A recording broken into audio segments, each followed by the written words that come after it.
በስመ አብ ወወልድ ወመንፈስ ቅዱስ አሐዱ አምላክ አሜን። የልዑል እግዚአብሔር ቤተሰቦች የእናታችን የቅድስት ድንግል ማርያም የአስራት የበኩራት ልጆች እንኳን ለሰማዕቷ ለቅድስት አርሴማ ወርሃዊ መታሰቢያ ክብረ በዓል እንዲሁም በዚህች ዕለት ታስበው ለሚውሉ ቅዱሳን ክብረ በዓል በሰላም በጤና ደረሳችሁ። ዝክር ሚዲያችንን ሰብስክራይብ፣ ላይክ እንዲሁም ሼር በማድረግ አገልግሎታችን እንድታበረታቱ ስንል በልዑል እግዚአብሔር ስም በትህትና ቃል እናሳስባለን።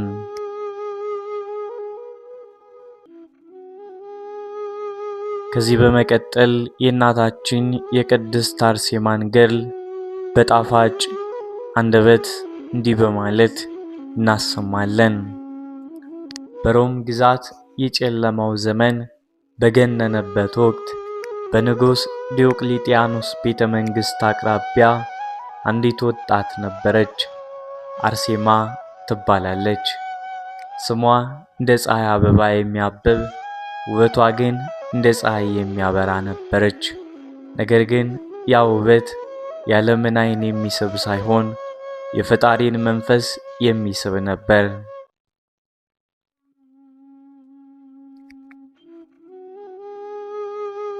አርሴማ በአባቷ ቤት በቅንጦት ውስጥ ብታድግም ልቧ ግን በዓለማዊ ጌጣጌጥ አልተማረከም። በየዕለቱ ማታ ማታ የሮም ከተማ በጭፈራና በድግስ ስትናጥ፣ አርሴማ ግን መስኮቷን ዘግታ በሻማ ብርሃን ስር በቅዱሳን መጻሕፍት ትጠመቃለች፣ ታነባለች፣ ትጸልያለች። ለእርሷ የዓለም ደስታ እንደ ጭጋግ ነበር፣ በጠዋት ፀሐይ እንደሚበን። አንድ ሌሊት ሰማዩ በከዋክብት በተሸነፈበት ወቅት አርሴማ በጸሎት ላይ ሳለች በልቧ ውስጥ አንድ ድምፅ ተሰማት።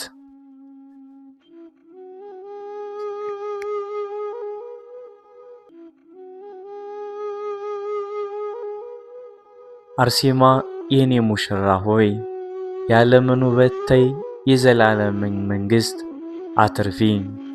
ይህ ድምፅ የልቧን ድር መታው።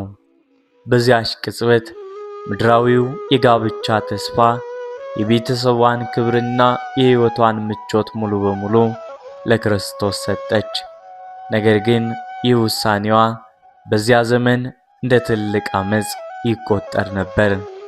አባቷና በዙሪያ ያሉ ሰዎች ለንጉሥ ማዕረግ የሚገባት ወጣት እንዴት እንደዚች ዝቅ ብላ እንደምትኖር ሲጠይቁ፣ እርሷ ግን በእንባ ታጥባ በፈገግታ ትመለስ ነበር። ልብን የሚነካው ዋናው ነገር ይህ ነው። አርሴማ ለዚህ ውሳኔ ስትል የከፈለችው መስዋዕትነት ነው። በክርስቶስ ፍቅር የተያዘች በዚያችም ቀን በሮም ውስጥ የነበሩ ወጣቶች ሊጠይቋት ይመጡ ነበር። ንጉሡም ዓይኑን ጠላባት። እርሷ ግን በቤቷ ማዘን ተቀምጣ ለሚመጣው መከራ ራሷን ታዘጋጅ ነበር።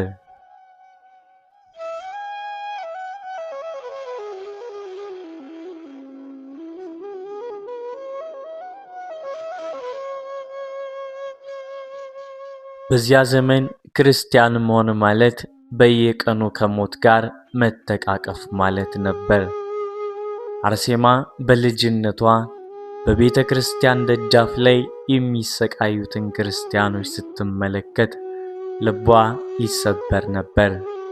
ጌታ ሆይ እኔስ መቼ ነው ስለ ስምህ የምሰዋው?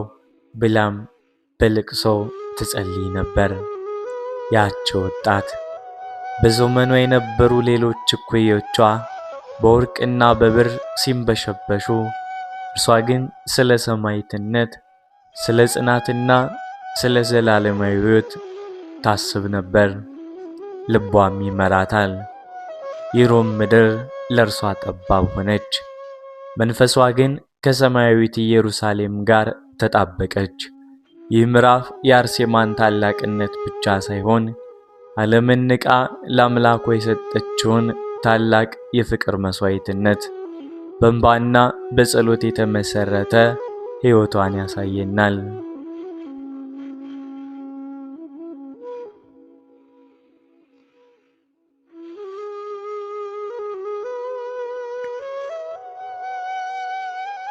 የሮም ከተማ በታላቅ ድግስና በዓል ተጥለቀለቀች። የንጉሥ ዲዮቅልጥያኖስ የመንግሥት ዘመን ሲከበር አደባባዩ በሙዚቃና በጭፈራም ይናጥ ነበር። ንጉሡ በዙፋኑ ላይ ተቀምጦ የከተማውን ክብር ሲቃኝ፣ ዓይኖቹ ግን በጉጉት አንድ ነገር ይፈልጉ ነበር። በዚያን ዕለት በታዋቂ ሰዎች መካከል የምትታየዋን አርሴማን ለመመልከት በጉጉት ይጠባበቅ ነበር።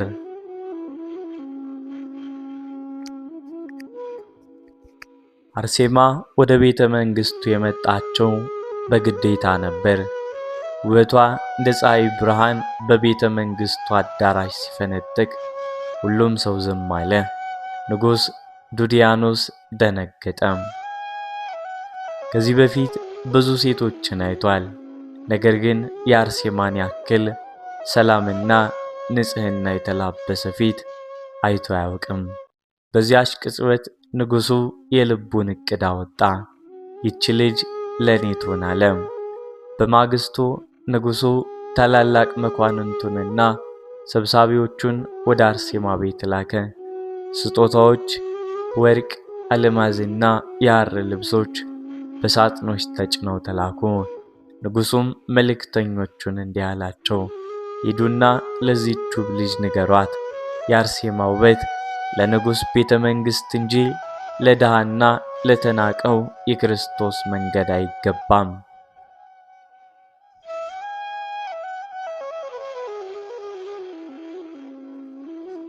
አርሴማ ስጦታዎችን ስትመለከት በፊቷ ላይ ምንም ደስታ አልታየም። የንጉሡ መልእክተኞች በፊቷ ተንበርክከው የንጉሡን የጋብቻ ጥያቄ በሰፊው አቀረቡ። አርሴማ ሆይ ንጉሥ ወደዱሽ፣ የሮም ንግሥት ትሆኛለሽ፣ የፈለግሽውን ክብርና ሥልጣን ትቀበያለሽ። በፈጣሪሽ ፋንታ ንጉሡን ምረጪ፣ ሕይወትሽን አትርፊም አሏት።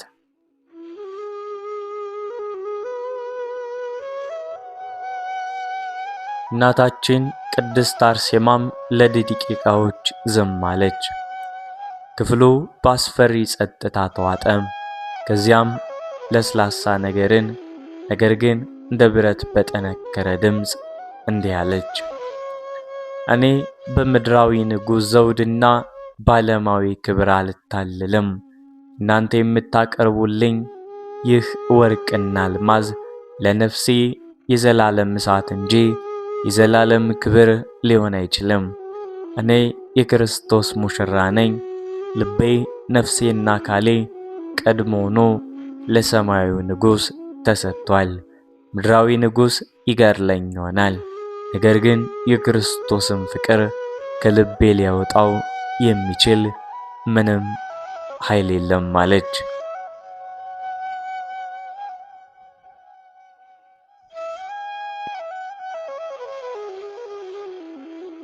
የንጉሡ መልእክተኞች በሰሙት ነገር ሁሉ ደነገጡ። የንጉሡን ስም ማጉደፏን ሲሰሙ ፊታቸው በቁጣ ቀላ። አርሴማ ንጉሡን መቃወም ሞት ነው ሲሉ ዛቱባት። አርሴማ ግን ፈገግ አለች። በእንባ የተመላ ዓይኖቿን ወደ ሰማይ አቅንታ እንዲህ አለች፣ ጌታ ሆይ ላንተ ስል የምሞትበት ቀን ደረሰ። የክብርህ ምስክር እሆን ዘንድ አበርታኝ።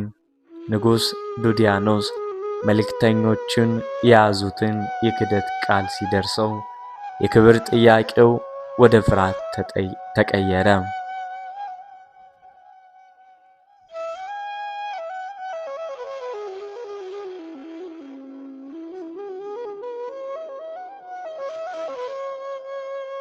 እንዴት አንዲት ደካማ ሴት የሮምን ንጉሥ ትንቃለች ብሎ በል ተቃጠለ። በዚያች ቅጽበት በአርሴማ ላይ የደረሰው መከራ መጀመሪያዋ ነበር። ንጉሡ አርሴማን ለማንበርከክ ያላደረገው የለም። ነገር ግን የአርሴማ ጽናት እንደ ቋጥኝ የማይናወጥ ነበር። ልቧ በጭንቀት አለቀሱ። አባቷና እናቷ እባክሽ አርሴማ የንጉሥን ልብ አታሳዝኝ ብለው ተማጸኗት። አርሴማ ግን በእንባዋ መካከል ለወላጆቿ እንዲህ አለች። እናንተ ወላጆች ሆይ በዚህ ዓለም ለጥቂት ጊዜ የምንኖርበትን ሕይወት ታስባላችሁ።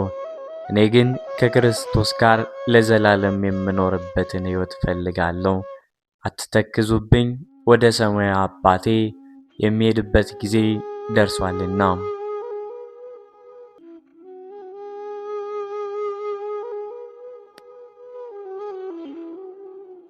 በአርሴማ ልብ ውስጥ የነበረው ያ አሳዛኝ ነገር ግን የተባረከ ውሳኔ በሮም ከተማ ውስጥ እንደ እሳት ተሰራጨ። ዙሪያ ያሉት ደናግልም በእርሷ ጥንካሬ ተማርከው ከእርሷ ጋር ለመሞትና ለእምነታቸው ለመቆም ተዘጋጁ።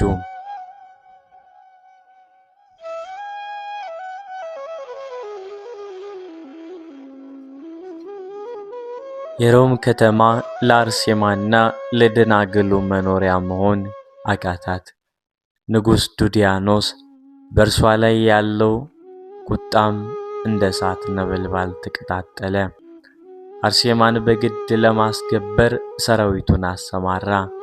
በዚህ ጊዜ አርሴማና መምህሯ ቅድስት ጋይና ከማይቀረው ስደት ማዕበል ለማምለጥ ለክርስቶስ ያላቸውን እምነት በስውር ለመጠበቅ ከሮም ለመሰደድ ወሰኑ። ከቤተ መንግሥቱ ውበት፣ ከወላጅ ቤት ምቾትና ከትውልድ አገራቸው ወጥተው ወደማያውቁት አገር የሚሄዱበት ያ ሌሊት የእንባ ሌሊት ነበር። አርሴማ ቤተሰቦቿን ስትሰናበት እናቷ አቅፋ እያለቀሰች ልጄ በየትኛው በረሃ ትሆኛለሽ? በየትኛው ድንጋይ ላይ ትተኛለሽ? ብላ ስትጠይቃት አርሴማ ግን ፊቷን ወደ ሰማይ አዙራ እናቴ ሆይ የሰማይ አምላክ አብሮኝ እስካለ ድረስ በረሃውም ለኔ ቤተ መንግሥት ነው አለች።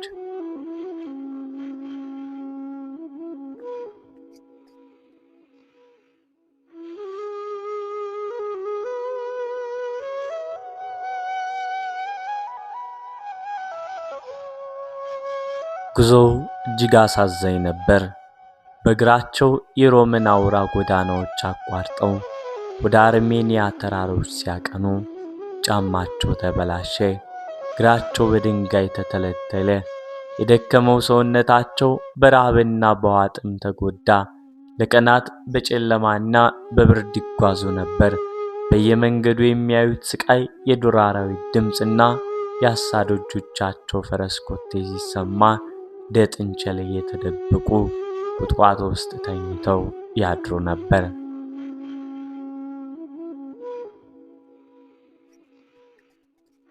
አርሴማ የሮም ንግሥት ልትሆን የነበረችው ወጣት አሁን በየዱሩ እየዞረች ቆሻሻ ውሃ እየጠጣች በደረቅ መሬት ላይ በረሃብ እየተሰቃየች መጓዟም ልብ የሚነካ ነው።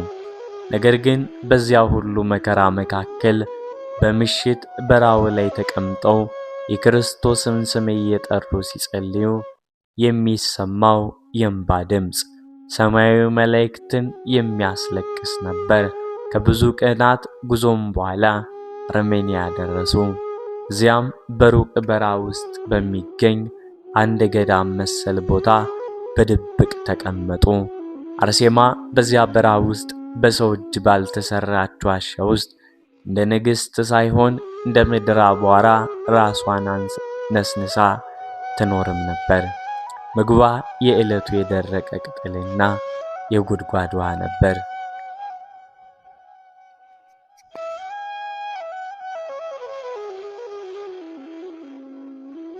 አንድ ሌሊት አርሴማ በዋሻው ውስጥ ተንበርክካ ስትጸልይ ሳታውቀው በረሃብና በድካም ስትወድቅ ቅድስት አጋታ እያለቀሰች አቀፈቻት። ልጄ አርሴማ በሮም ንጉሥ መዳፍ ውስጥ ብትኖር ኖሮ ምናልባት በወርቅ አልጋ ላይ እናርፍ ነበር። እዚህ ግን በረሃ አውሬዎች መካከል በረሃብና በብርድ እናልቃለን ብላ ስትናገር፣ አርሴማ ግን በፈገግታ መለሰችላት።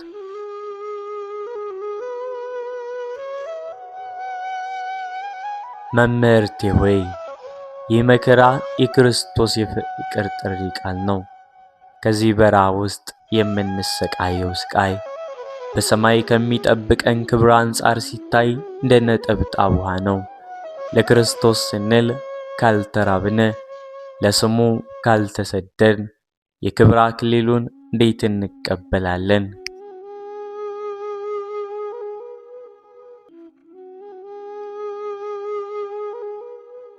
አርሴማ በበረሃው መካከል ቆማ ጸጉሯ ተዘብርቆ ልብሷ ተቀዶ በረሃብ የከሳው ሰውነቷ በክርስቶስ ፍቅር እንዴት እንደሚያበራ ማየት የሚችል ሰው ቢኖር የዓለምን ደስታ በሙሉ እንደ ቆሻሻ ይቆጥረው ነበር።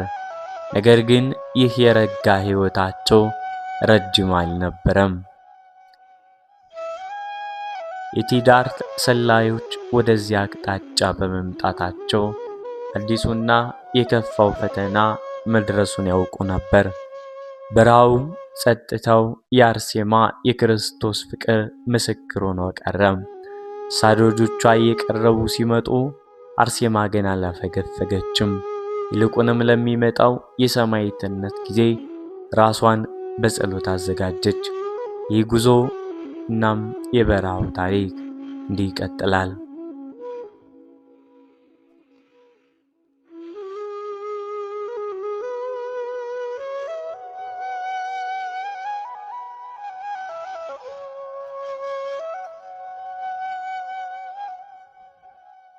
በአርማንያ በረሃ በዚያ በተጠለሉበት ዋሻ ውስጥ የአርሴማና የደናግሏ ጸጥታ እንደ ጧት ጤዛ በተሎ ተበተነ። የንጉሥ ድርጣድስ ሰላዮች በየመንገዱና በየበረሃው በመሰማራት በምስራቅ አቅጣጫ የተደበቁትን እነዚያን በውበታቸው የተለዩ ቆንጆች ማደን ጀመሩ። ሳዳጆቹ እየቀረቡ ሲመጡ አርሴማ በውስጧ የነበረውን የመንፈስ ሰላም ለደናግሏ ታካፍል ነበር። ነገር ግን የንጉሡ ሰላዮች ዋሻውን ሲያገኙት የነበረው ሁኔታ እጅግ አዝናኝ ነበር።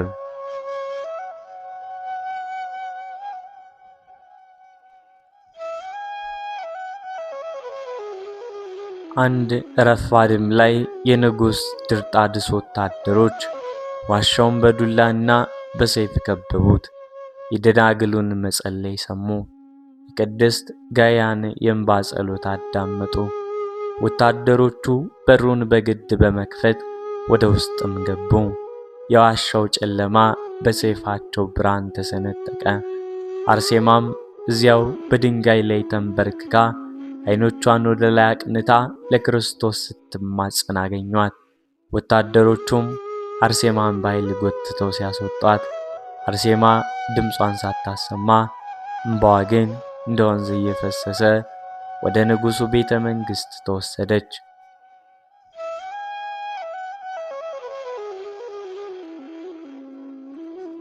በከተማዋ አደባባይ ሕዝቡ ሁሉ በአርሴማ ውበት ሲሉ አደባባይ ወጡ። ነገር ግን አርሴማ የሮም ልብሷ ተቀዳዶ በረሃብና በጉዞ በመድከሟ የተነሳ እጅግ አሳዛኝ ትመስል ነበር። ጸጉሯ የተዝረከረከ፣ ፊቷ በአቧራ የተሸፈነ ቢሆንም የፊቷ ብርሃን ግን ማንም ሊያጠፋው አልቻለም።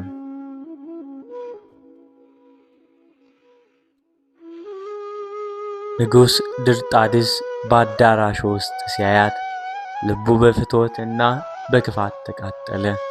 ወደ እርሷም ቀርቦ እነዚህን የተጎሳቆሉ ልብሶችሽን አውልቂ፣ የንግሥና ልብስ እሰጥሻለሁ። አምላክሽን ተይና እኔን አምልኪ፣ ይህንንም በረሃብና ስደት ተይው አላት።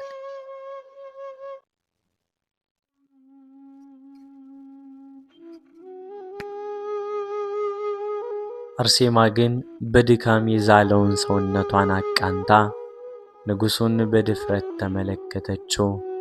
ንጉሥ ሆይ፣ አንተ የምታየው ይህንን የደከመ ሥጋ ነው።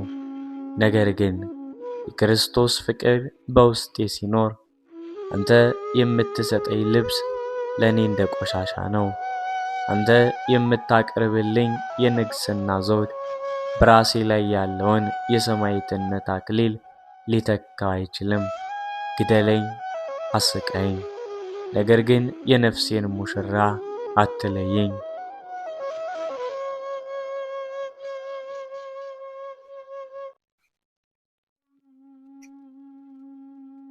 የንጉሡ ቁጣ ወሰን አጣ።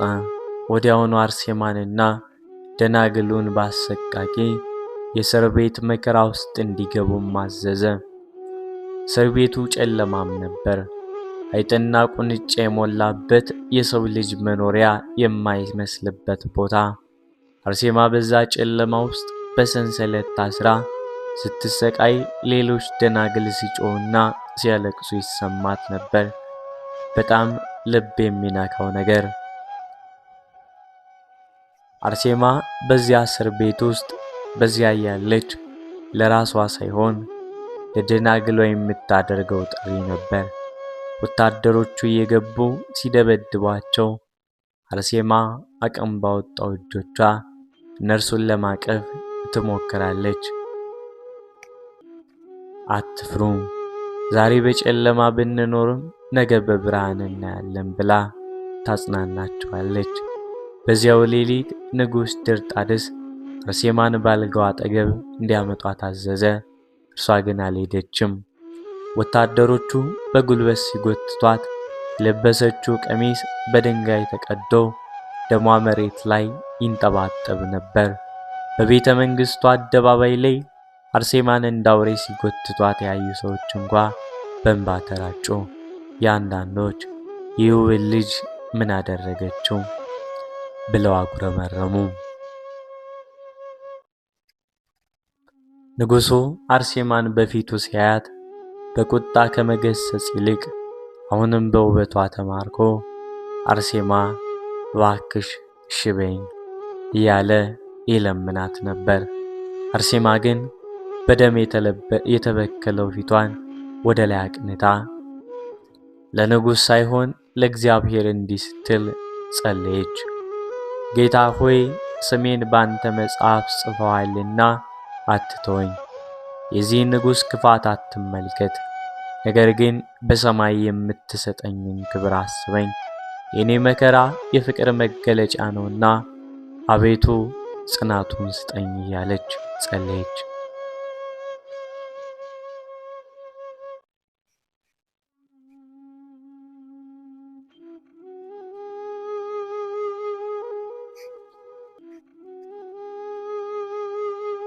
የንጉሡ ድምፅ በቤተ መንግሥቱ ያስተጋባ፣ የአርሴማ ጸሎት ደግሞ በቤተ መንግሥቱ ጣሪያ በኩል ወደ ሰማይ ይወጣ ነበር።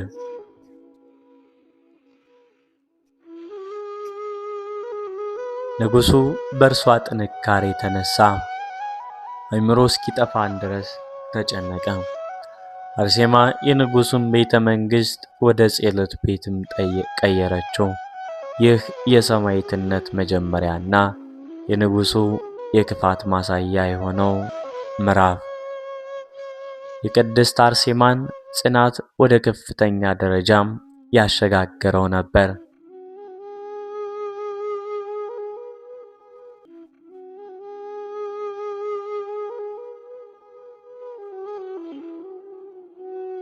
የንጉሥ ድርጣድስ ትዕግስትም ተሟጠጠ። የቤተ መንግሥቱ አደባባይ ለዳኝነት ቦታም ተዘጋጀ። ነገር ግን በዚያ የነበረው ፍርድ ሳይሆን የአንድ ንጹሕ ደም መፍሰስ ሂደት ነበር። ንጉሡም አርሴማን በሕዝብ ፊት ለማዋረድና ለእምነቷ እንድትገዛ ለማድረግ ወደ አደባባይ አወጣት። አርሴማ በወታደሮቹ እየተገፋች ስትመጣ የለበሰችው ነጭ ልብስ በደም ተበክሎ ነበር። የሰውነቷ ጥንካሬ በረሃብና በእስር ተዳክሞ ነበር። ነገር ግን በዓይኖቿ ውስጥ የነበረው ብርሃን የንጉሡን እብሪት የሚፈታተን ነበር። ንጉሡ በሕዝቡ ፊት በታላቅ ድምፅ ጮኸ፣ አርሴማ አሁንም የመጨረሻ ዕድል አለሽ። ወይም ዛሬ እዚህ በአደባባይ ለእኔ ትገዣለሽ፣ ወይም አጥንቶችሽ ተሰባብረው ትሞቻለሽ። ከክርስቶስ ትበልጫለሽ ወይስ ከሞት ትድኛለሽ? አርሴማም ላፍታ ቆመች፣ ዙሪያዋን ተመለከተች። በሺዎች የሚቆጠሩ ሰዎች በዝምታ ይመለከቱ ነበር። የፊቷ ገጽታ በሰላም የተሞላ ነበር። ምንም አይነት ፍርሃት አልታየባትም። ለንጉሥ እንዲህ ስትል መለሰች፣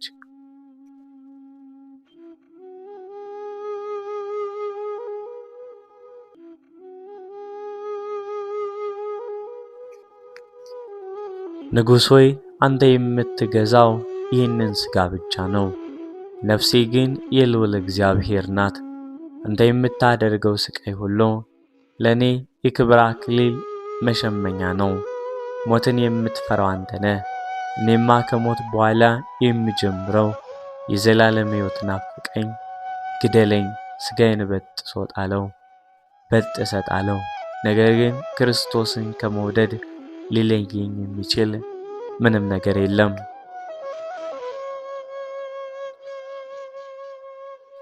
ንጉሡ በእልህም ተቃጥሎ ወታደሮቹን አጥንቷን ሰባብሮ ደሟን አፍስሱ ብሎ አዘዘ።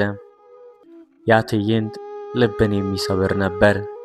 የብረት መግረፊያዎች በአርሴማ ጀርባ ላይ ሲያርፉ የሰማይ መላእክት እንኳ በሐዘን ተመለከቱት። ድምጿ ግን አልተሰማም።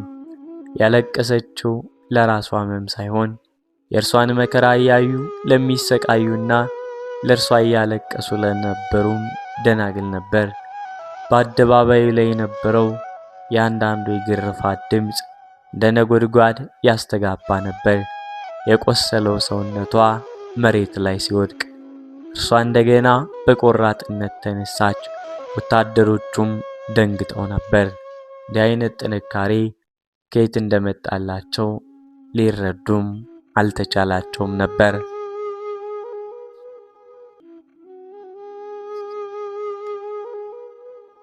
በመጨረሻም ከስቃይዋ የተነሳ በደም ተጨማልቃ መሬት ላይ ስትወድቅ የንጉሡ ልብ ይበልጥ ደነደነ። በዙሪያው የነበሩት ደናግል በእንባ የተንቀጠቀጡ እያዩአት አርሴማ በደካማ ድምፅ እንዲህ አለቻቸው፣ ወዳጆቼ ሆይ አታልቅሱ፣ የክርስቶስን ፈገግታ ፈለግም እንከተላለን። እኔ መጀመሪያው ነኝ፣ እናንተም ትከተሉኛላችሁ። መንግሥተ ሰማያት በሩ ተከፍቷል፣ እዚያ እንገናኝ። ንጉሡ አርሴማን በግርፋት ብቻ ሳይሆን በተለያዩ የጭካኔ አይነቶች ስቃይ እያበዙ አዘዘ። ነገር ግን በየዕለቱ አርሴማ ስቃይዋን በአምላኳ ስም ስትቀበል ንጉሡ የሚፈልገው መስበር ሳይሆን በውስጧ የነበረው ጥንካሬ ይበልጥ ያደገ መጣ። ንጉሡ በኃይል ሊያሸንፋት ሲል አርሴማ በመንፈስ እየገነነች ሄደች።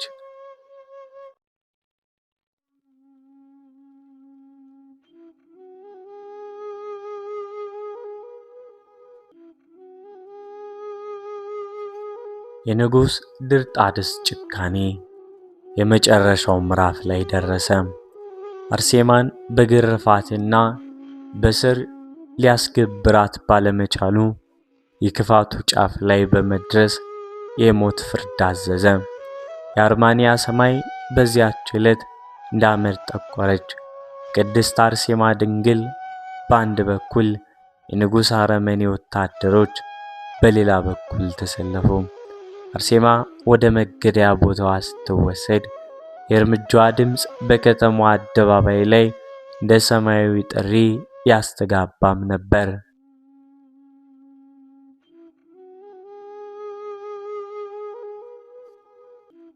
አርሴማ ወደ መገደያው ስትቃረብ መላ ሰውነቷ በቁስል ተሸፍኖ ነበር። ነገር ግን መላእክት ከጎኗ እንዳሉ የሚያስታውስ የሰላም ፈገግታ በፊቷ ላይ ተመስሎ ነበር። ወታደሮቹ ሰይፋቸውን መዘዙ። ሕዝቡ በዝምታ ይንቀጠቀጥ ነበር። አንዳንዶች በግርምት ሌሎችም ባዘን እያለቀሱ። አርሴማም ሰማዩን ወደ ላይ አቅንታ በደም የተበከለውን እጆቿን ዘረጋች። ይህ የጸሎቷ ሰዓት ነበር።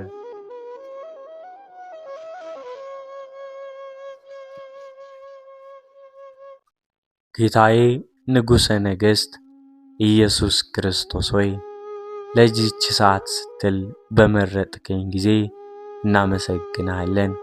ሥጋዬ ሲሰበር ነፍሴ ግን ባንተ እቅፍ ውስጥ ናት። የዚህ ንጉሥ ድንቁርና አቤቱ ይቅር በለው። የሰማዕትነትን አክሊል እንድቀበልም አበርታኝ። አባቴ ሆይ ነፍሴን በእጅ አደራ ሰጣለሁ አለች።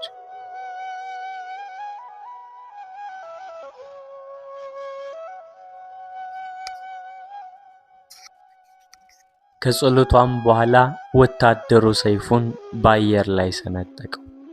የሰማዕትነት አንገት በሰይፍ ሲመታ ቅድስት አርሴማ ደም እንደ ነጭ በረዶ ወደ መሬት ተረጨ። በዚያች ቅጽበት የዓለም የጨለማ መጋረጃም ተቀደደ። እንደ ትውፊት አርሴማ አንገቷ በተመታበት ሰዓት ከሰማይ ታላቅ ብርሃን ወርዶ የከተማዋ አደባባይ አበራው። ሕዝቡ ዓይናቸውን መሸፈን እስከሚያቅታቸው ድረስ ብርሃኑም ያበራ ነበር።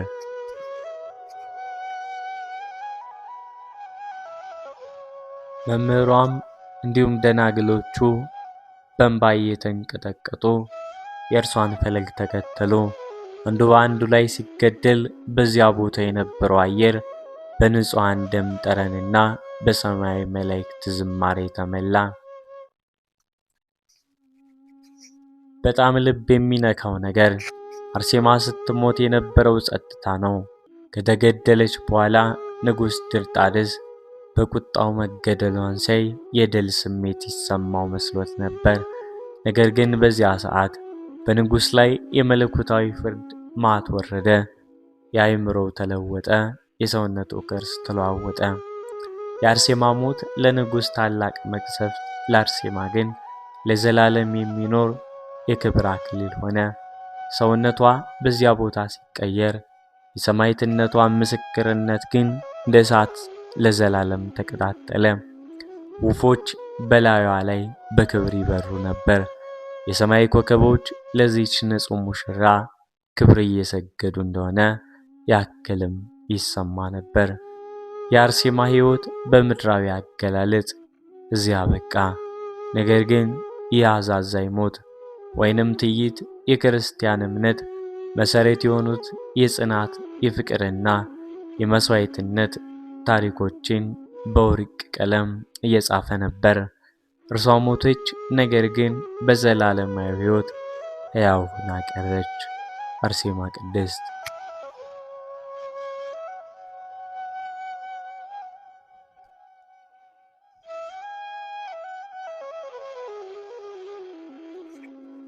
የቅድስት አርሴማ የደም ጠብታዎች አርማንያን እንዳደለቡ የሰማዕትነት ዜናም እንደ መብረቅ ወደ ምድር ዳርቻ ተሰራጨ። የንጉሥ ድርጣድስ ቤተ መንግሥት ወደ ገሃነምነት ተቀየረ። እርሷ የገደለው ንጉሥ የፈጣሪውን ፍርድ በመፍራት አእምሮን ስቶ ዳውሬ በሜዳ መባዘን ጀመረ። የከተማዋ ሰዎችም በዚያች ንጹሕ ደም ላይ የፈጸሙትን ጭካኔ ያሰቡ በንጉሡ ላይ የመጣውን መቅሰፍት እንደ እግዚአብሔር ፍርድ አዩት። ነገር ግን የዚህ ምዕራፍ አሳዛኝ ገጽታ በአርሴማ መሞት ብቻ አልቆመም። ይልቁንም በረሃብ፣ በስደት፣ በስቃይና በመጨረሻም በሰይፍ ያለቀችው የቅድስት አርሴማ አስከሬን በክብር የሚቀበርበት ሰው አጥቶ ቦታም የትም ልትቀበር አልቻለችም። የሮም መኳንንት ፈሩ። የከተማዋ ሰዎችም በንጉሥ ሰይፍ ከመመታት የተነሳ ወደ እርሷ ለመቅረብ ተንቀጠቀጡ። በዚያች በደማቅ የደም ጠብታዎች የታጠበ መሬት ላይ አርሴማ ለብቻዋ እንደወደቀች ቀረች። የሰማይ መላእክት ብቻ ነበሩ በዙሪያ የሰፈሩት። ይሁን እንጂ እግዚአብሔር የባሪያውን ስም ዝም አላለም። ቅድስት አርሴማ ሞት የአርማንያ ሕዝብ ልብን ቀየረው። ከቀናት በኋላ መላእክት ቅዱስ ጎርጎርዮስን አነሳስተው ወደዚያም ቦታ አስመጡት። የሰማዕቱ አካል ምንም አይነት ብልሽት ምልክት አልነበረበትም። እንዲያውም አርሴማ ለተኛች ልጅ ታበራ ነበር። ፊቷ ላይ የነበረው ሰላም በሕይወት በነበረችበት ጊዜ ከነበረው ይልቅ ይበልጥ የሚያምር ነበር። ልብ የሚነካው ቅጽበት ቅዱስ ጎርጎርዮስ ጥቂት ክርስቲያኖች በለቅሶና በዝማሬ አስከሬኗን አንስተው ሲቀብሩት የተፈጠረ ሁኔታ ነው። የከተማዋ ሕዝብ ትናንት የገደሏት ወጣት ዛሬ በክብር ሲቀብሩ እንባ እያራጩ ይቅርታ ይጠይቁ ነበር። አርሴማ ሆይ በሰይፍሽ አሸነፍሽን፣ በሞትሽም ማርሽን ያሉ ይጮኹ ነበር። የእርሷ የሰማዕትነት ሞት ንጉሥ ድርጣድስን በጸጸት እንዲመለስ አደረገው። የዱር አራዊት ባሕሪ የነበረው ንጉሥ በቅድስት አርሴማ ጸሎትና አማላጅነት የሰውነት ባሕሪውን መልሶ ወደ ክርስትና እምነት ገባ። በአርማንያም የነበረው መልሶ ወደ ክርስትና እምነት ማንሰራራት ጀመረ። ጨለማ ተገፎ የክርስቶስ ብርሃን በጠቅላላው አገር አበራ። ይህም የሆነው በአርሴማ ደም ዋጋ ነው። ዛሬ ቅድስት አርሴማ በኢትዮጵያ ኦርቶዶክስ ተዋሕዶ ቤተክርስቲያን ታላቅ ክብር አላት። በስማቸው የሚማጸኑ በየወሩ በበዓሏ ቀን የደስታ እልልታ የሚያሰሙ በአርሴማ ስም የተሰየሙትን አብያተ ክርስቲያናት የሚሳለሙ በርካቶች ናቸው። የእናታችን የቅድስት አርሴማ ረድኤቷ በረከቷ